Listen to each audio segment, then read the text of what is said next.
Chickity check. Hey, throw the game on in the background. All right. Pay attention. We're gonna teach you something real special today. This is two coins. My boy Wally, then Ronnie, wherever you're at, we're at. Showing two sides of the same coin. Let me know what y'all think. 2 coins. Follow us on Instagram and Twitter today. Yes, sir. Welcome to the 2 Coin Podcast. It's your brother Waleed. And I'm Ronnie, the other side of the coin. And this week's episode is brought to you by Charleston, South Carolina, the home of the GOAT, a.k.a. Kwame Brown. Yes, sir. Before we get into all that, though, today we got a special guest on this episode. Friend of the podcast for a long time, always showing support, always showing love, and also a former roommate. Yes, sir. So, go ahead and introduce yourself, brother. What's up? It's Long Nights. A.K.A. How y'all doing? A.K.A. Cool Loud Dragon. A.K.A. J. Cole Sprouse. That's all I got. A.K.A. the homie Almir. Hell How y'all doing, man? Yeah.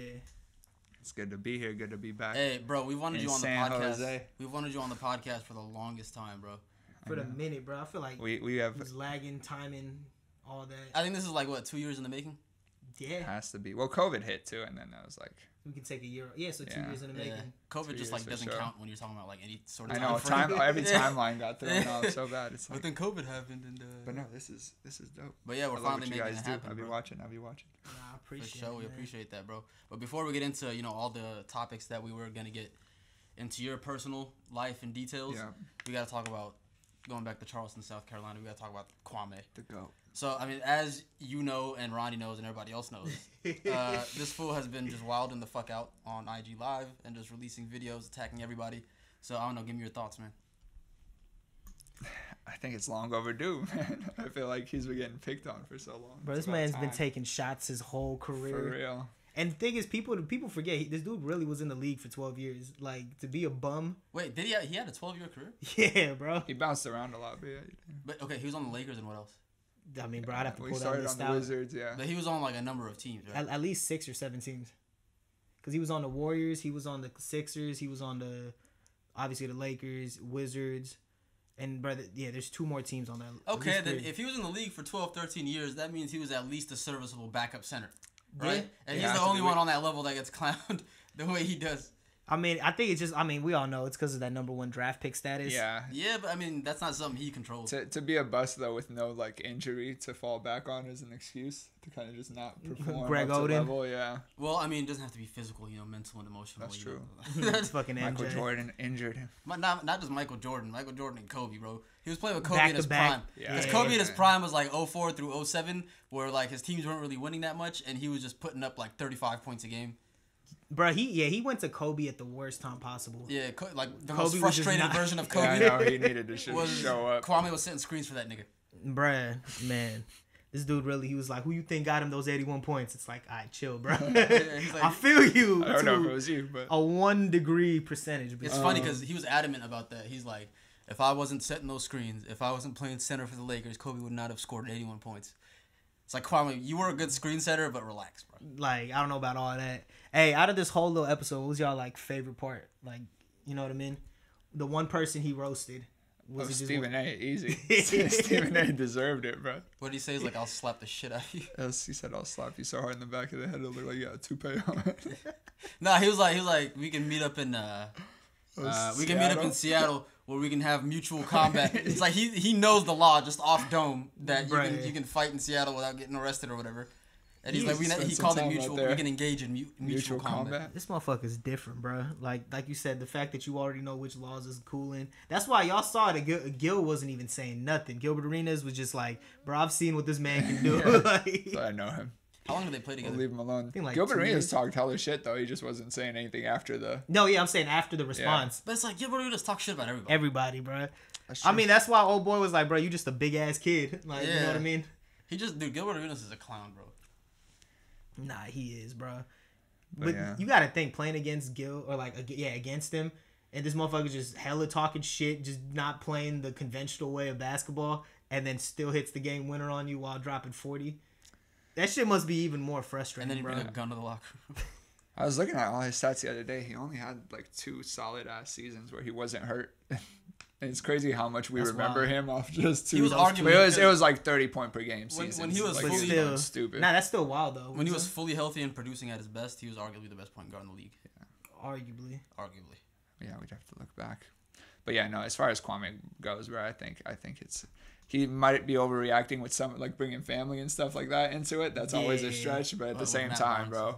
I mean, bro, Matt Barnes like that. I mean, not even Matt Barnes. I fuck with Matt, but like something about Stephen A's mom or someone's mom. I didn't know. Give you that good season. What was he talking? No, he was talking about. Okay, I don't. You know what? Let me just backtrack. Cause I was about to say he was talking about his mom when he was talking about that good home cooking. Yeah. But I need to hear the context again because maybe it wasn't, and that'd be some out of pocket shit to say somebody said about their mom. Well, you was saying out of pocket shit for sure. Regardless, but yeah, to say it about your own mom though. Like, a lot of this shit is just pent up anger, man. The internet, like, even the playing field. Yeah, I think he didn't realize he had a platform until he went on live one time. And he was like, at the end of the day, he's still like a late 30s, early 40-year-old. I can talk shit back. Bro, but hey, so it's hella funny. I was watching the, it was like Scoon TV. He's this dude that, you know what I mean, he has a couple different interviews or whatnot, but he had, old boy, what's that fat dude on that always talks shit about LeBron? Everyone calls him Uncle Ruckus. Jason Whitlock. Jason Whitlock, yeah. So he had Whitlock on there, but they said this one thing that actually made hella sense. It was like Kwame turned 30 and then instantly became 54. Like this motherfucker just moves like a grown man. Like, you know what I mean? Somebody's uncle that's like 60 from the South. You know what I mean? You almost forget, like you said, he's only like 39, 38.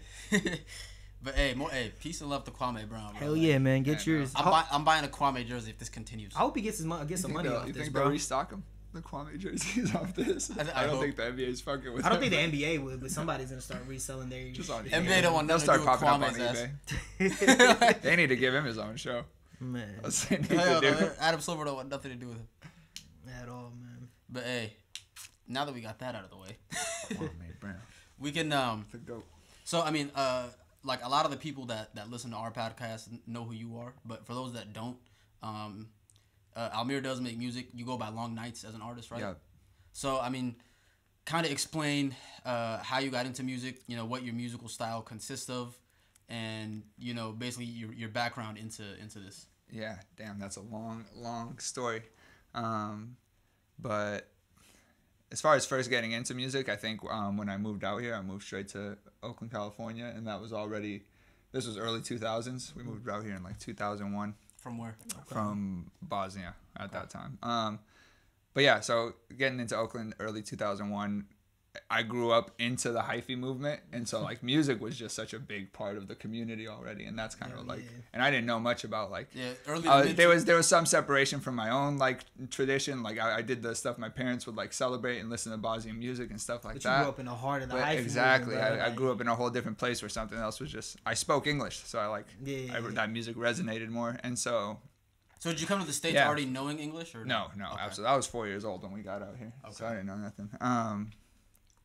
But yeah, that influenced my music to the extent that like you want someone to enjoy what they're hearing. Like that was really the whole push of the hyphy movement to me. It was like people are having fun, bro. Like they're really having fun. Like there was no bad vibes. Like people were really enjoying themselves. And so yeah, that aspect of that. As I learned more about music, like you get into like middle school years, I was learning about like, well, before middle school, I think the first music I really got into outside of like local stuff was like 50 Cent, DMX, like that was right on the cusp of like, all right, let me explore other music and like that. That's shit. like that 04, 05, 50. I've said that on here before. Like 50 Cent is the first rapper like I can remember listening to and enjoying. Bro, Get Rich or Die Trying was the first like hard CD that I bought. Oh, for real? Yeah, as a kid, and I was like, bro, this shit is so clean. But that kind of music. Then I learned about Eminem, and I was like diving into that, and so I went for the full range of like hyphy party music, and it's like, okay, gangster rap is hella cool too. What is this? And then like, oh wait, motherfuckers are like really rapping like hella lyrical. Yeah. That full circle to like discovering like MF Doom in like middle school, and that was like, oh shit, this is like in its own way kind of like the peak of like what I thought was like, this man created a whole universe with his music, right? Yeah. And that's crazy, so bro. Like, that kind of shit. School? It was definitely, I think, elementary. My brother put me on this so much because my brother's like 3 or 4 years older than me. So like he was in middle school during like the hyphy movement for real, and so like he would put me on a lot of stuff. And so I don't know where he came across Doom, but he put me on a Doom. But he was probably this was like LimeWire days, and you had to like download stuff. I was about to say he was probably in high school when he put you on in middle school, huh? To like conscious rap and shit. I'm trying to think with the timeline. Because that's crazy. If you in middle school finding about conscious rap, like... Oh, yeah. No, I was I'm saying I was in 5th grade listening to, like... No, but I'm saying because you had an older brother. But for him to be in middle school listening... Oh, yeah. Like, the stuff that he was discovering, it was weird because, like, we're not from around here. Like, I don't know where he was, like... picking up on shit, but yeah, just people that he was kicking it with and all that. The LimeWire and the iPod Shuffle days. Frostwire right after that. Yeah.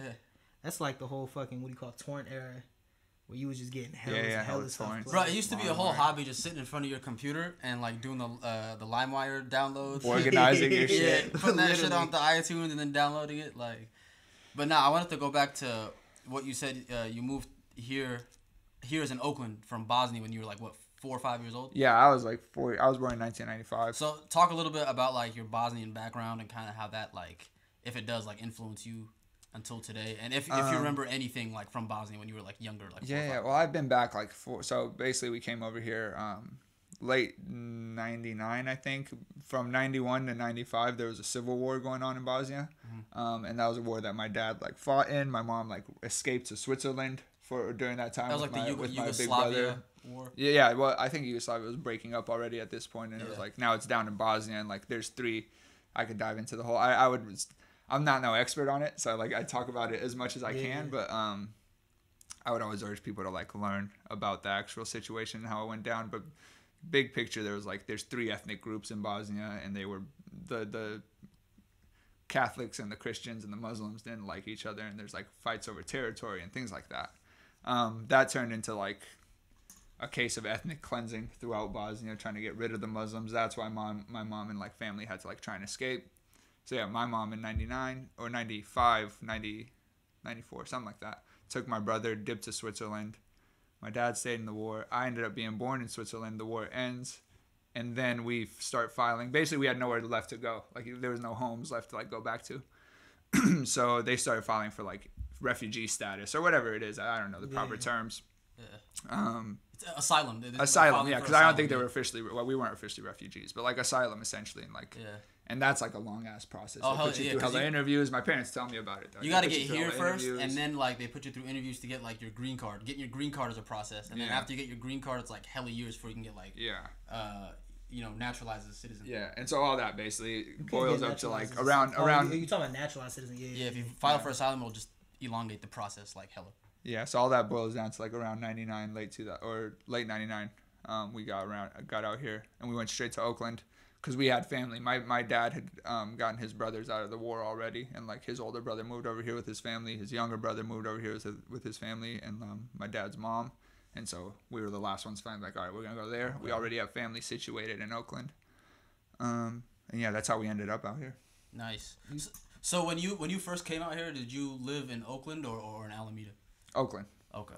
From I started school in Oakland. I went to Lakeview, and then up to like 7th grade, I was still going to Westlake Middle School in Oakland, and then somewhere during 7th grade, we ended up getting a house in Alameda.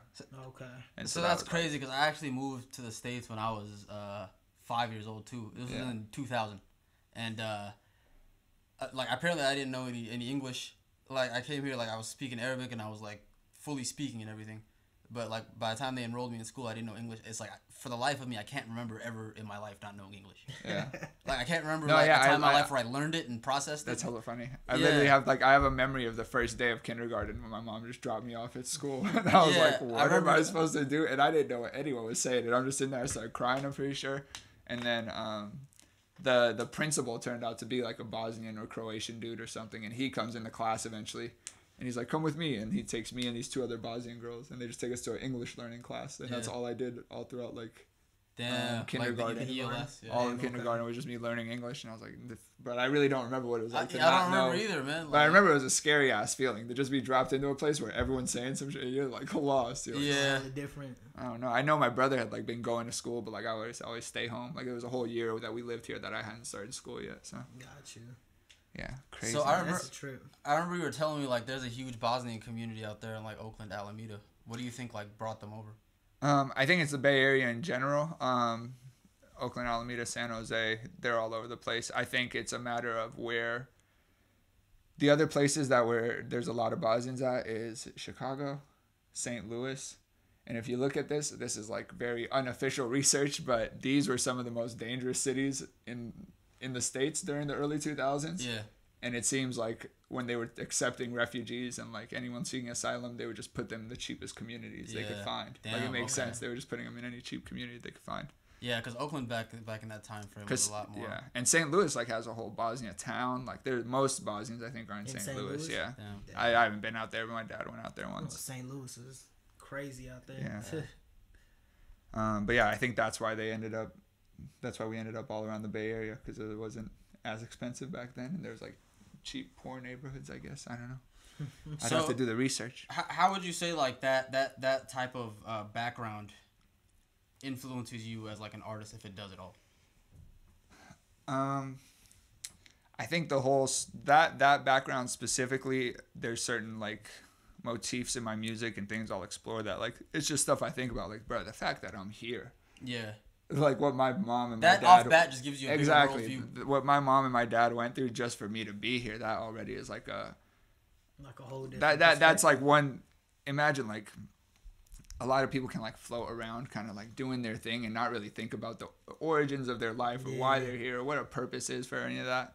But when you start it with something like that, when I'm like, damn, bro, people put their lives at risk just to get me here, like, to start, that's when I'm like, bro, I gotta build on that. And like it probably like influences like your work ethic too. Right? It influences work ethic more than anything, to see my parents come over here with like however a few $100s to their name and just get straight to work, like double jobs, whatever they can get under the table, like to work their way up to buying a house in the suburb across the, bro, when you were living in Oakland, hearing about Alameda was like, oh shit.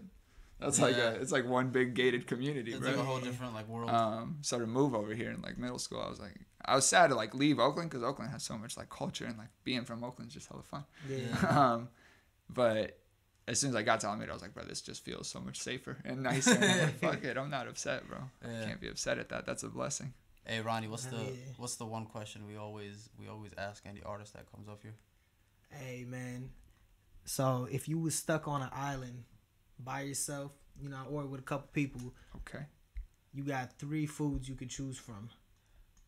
You can make any dish that you want. It doesn't even got to be 3. It's just any dish or any meal. You know what I mean? What's that meal? What's it gonna consist of? What are all the different stuff in it? And finally, who's cooking it? I get 3 meals or one. Basically, you get 3 meals for the rest of your life. Yeah, but you be eating the same thing. You know what I mean? That's tough on an island. He's like so much food. I know, bro. There's so much like there's so many. You start diving through all the food. Fucking pizza, man. Bosnian food alone is like, damn. I can't live without some of that. Oh, you said I get a chef too? Man, my mama cooking. Yeah. I'm just bringing my mama with me. Hey, we gonna catch that one person that doesn't say that. And be like, damn, bro. I'm gonna just bring my mom with me and let her make 3 choices. There's some great Bosnian food out there that I would have. Burek, cevape. Yeah, I don't know if you've seen these things, but explain to the people. Yeah. Man, the people gotta Google, bro. I'm not no chef. I don't make minutes. You said outside of that though, I really like lasagna. That's one of my favorite dishes. Okay. So that would probably be a good one on there. How you say it? Burek. Burek. And that's like a meat pie spiral thing. I think you had us try that shit. I for sure brought it to the house before. Yeah. For sure brought it to the house. That shit was fire. And what was the second thing? What did I say? Cevape. Those are like they're like sausages, like beef sausage things, and they come in like a pita bread, but like a fluffy pita. It's hard to explain. Okay. We can go get some after this. There's a Bosnian restaurant somewhere in San Jose, I think. Oh shit! You on this very same island, you could only listen to 5 artists for the rest of your life. Who would they be? 5 artists. He was not so into it. He's like, fuck. Yeah. There's no particular order. Yeah, no order at all. I can only listen to 5 artists. And then the rest is just erased from history. In your history. Kanye West. Okay. Kid Cudi. Okay. Drake. Okay.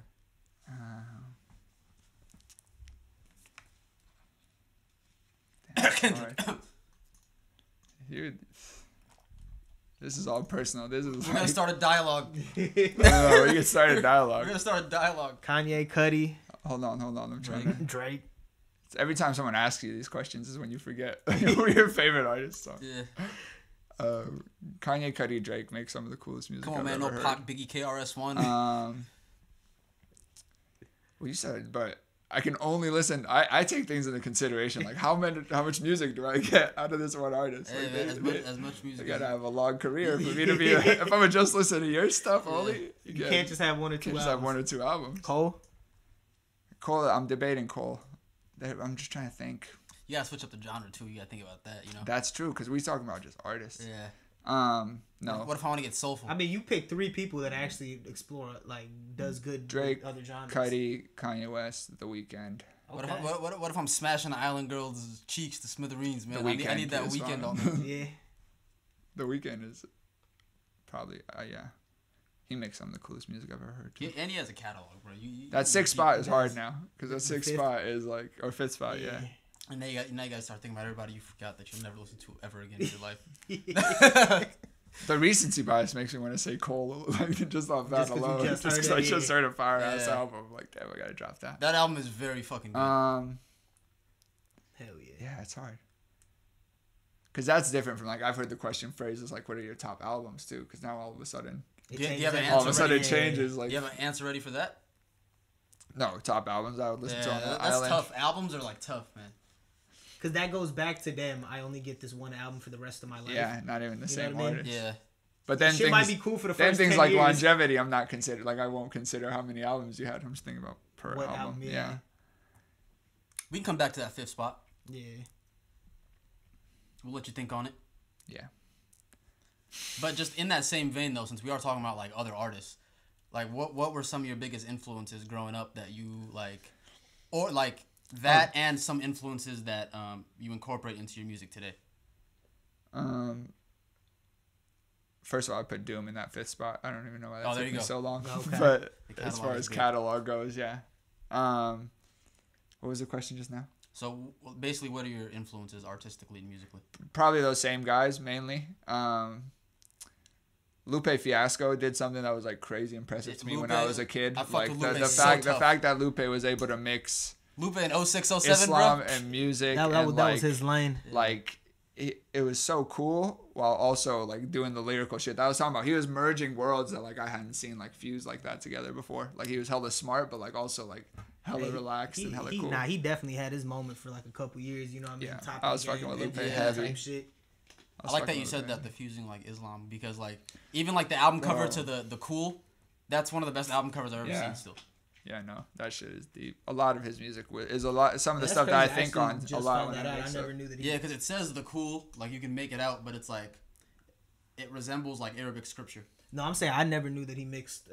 Like he was the first to. He has a song called. He has a song. He wasn't the first. I'm not saying he was the first to do any of that. He was the first one that I saw.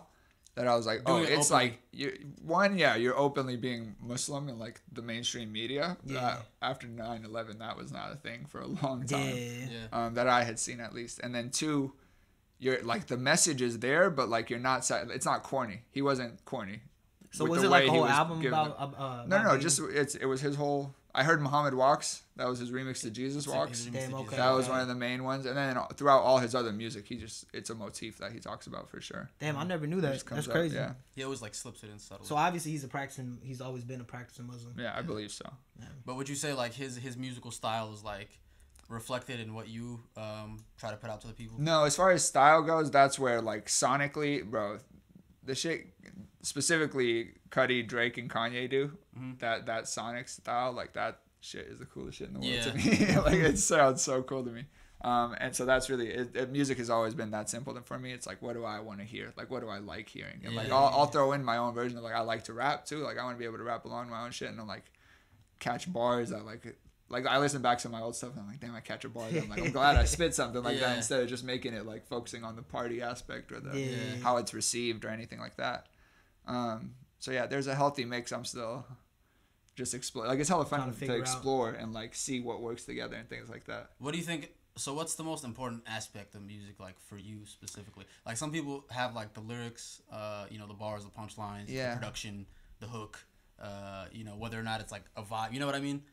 But like, what is your like most important aspect when you're recording? When I'm recording, for my own music, I definitely just try to get across a like honest story, even if it's like a fictional story, like honest in the sense that these are like real feelings and real things I've experienced that I'm trying to like get across to you in some way. And I found that that's like the most fun that I'll have making music, and it comes the most naturally. Like when I'm not overthinking it, when I'm just like, all right, tell your story, tell whatever story it is that you're telling today. Like, that's really what I try to focus on. As far as like stuff that I like to listen to, I judge my own music differently than like stuff I consume, if that makes sense. Nah, definitely. Cause then the vibe becomes a really big part of it. Like even if there's no words, mumble shit is like fire to me too. Cause I'm like, even if there's no words, sometimes like as long as the vibe is there. So. But also experimenting. Like I always want to, every time I'm recording, I'm trying to do something kind of new that I haven't tried before, at least. Like, yeah, just to keep it fresh. Because that's the thing. That's the thing. Like Kanye does most too, is like record.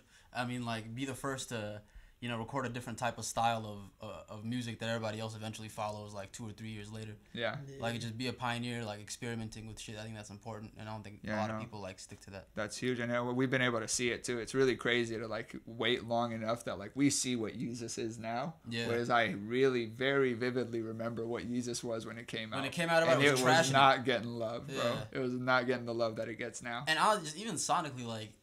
It didn't sound as good when it first came out versus after we let it sit. Yeah, and after you hear people try to imitate it, and you're like, damn, that sounds. That was the like biggest thing I was about to say. Like it was the same thing with like 808s and Heartbreaks too. You know, the same shit. Nobody was doing that sing-songy shit before Kanye. No. And then he did that. Now he's like, you look back and it's just like. And then with 808s and Heartbreaks, like here, world, here's Kid Cudi. Yeah. Yep. Kid Cudi, Drake. That's what I'm saying. That and 808s is one of. If we have to do that top 5 album thing, that's easily. A top 5. The 2 that I can always like pretty much point to. Or 3, I guess. It's one of the most influential albums.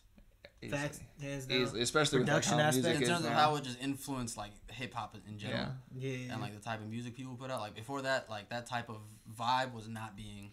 Yeah. All of a sudden, you're hearing hella synths and electric guitars. Yeah. And hell yeah. Some people try to argue for like Lauryn Hill, which I get, but even then, I don't think she was doing the type of music that Kanye was doing with 808s and Heartbreak. I mean. At the time, she was, because you got to think too. Like we're thinking of like the score back in like when it first popped out in the 90s. You know what I mean? Yeah. Versus looking back at it. But like he was heavy with the auto tune on that. It's hard too because I think we missed Lauryn Hill by just a little bit in terms of like our age group. Yeah, so like we can actually feel the impact. Yeah, we know Kanye's impact because we witnessed it firsthand. Yeah. I mean, even going back to auto tune, bro. Like we got to give it up to somebody like T-Pain. Who literally can actually sing and added that aspect to it and birthed the whole era of people that can't actually sing. That just throws that shit on now. I throw it on. Yeah, he always got shit for not being able to sing even though he could. Bro, like y'all people would joke, he's so nice about it, bro. I'm like, pretty sure he's dropped acoustic shit now though. Like he's dropped shit with just his but not like his tiny desk and shit like that, like those little live performances. It's like, bro, this man actually got vocals. Yeah. That's what makes the auto-tune dope. You know what I mean? Yeah, I mean, because if you don't have the vocals, it just sounds stupid. I really like that he started doing YouTube content too, and so he shows you like how much he layers. Like he'll put 6 or 7 layers just on one thing. And it's like, that's why it sounds that beautiful, bro. Whoa, shout it! But now that let the people know if you got like any music out right now that they can go check out, and if you have any upcoming projects or singles in the works. Yeah, I'm working on a lot of music that hoping to put out right around summer this year. But in the meantime, I have a bunch of songs up on SoundCloud that I put out over time. I'm going to get those back up on streaming services soon. And then, just stay tuned for the summer. I got a lot of good music I've been recording. Where can the people find you on said social media platforms? Twitter, IG, SoundCloud? SoundCloud is Long Nights 510, I think. How's Long Nights spelled? LONG NGHTS. No I. All caps, but that doesn't matter. That doesn't matter in your URL. Yeah. I'm on SoundCloud. I'm on IG at long.nights. No I. Tap in. Hell yeah. Yeah, man. Well, we appreciate you coming on the show, brother. Yeah. You're always welcome. We got an open door policy. Can't wait to be back. Yes, sir. Oh yeah. And on behalf of the 2 Coin Podcast, I'm your brother Waleed signing out. And I'm Ronnie. We out this bitch.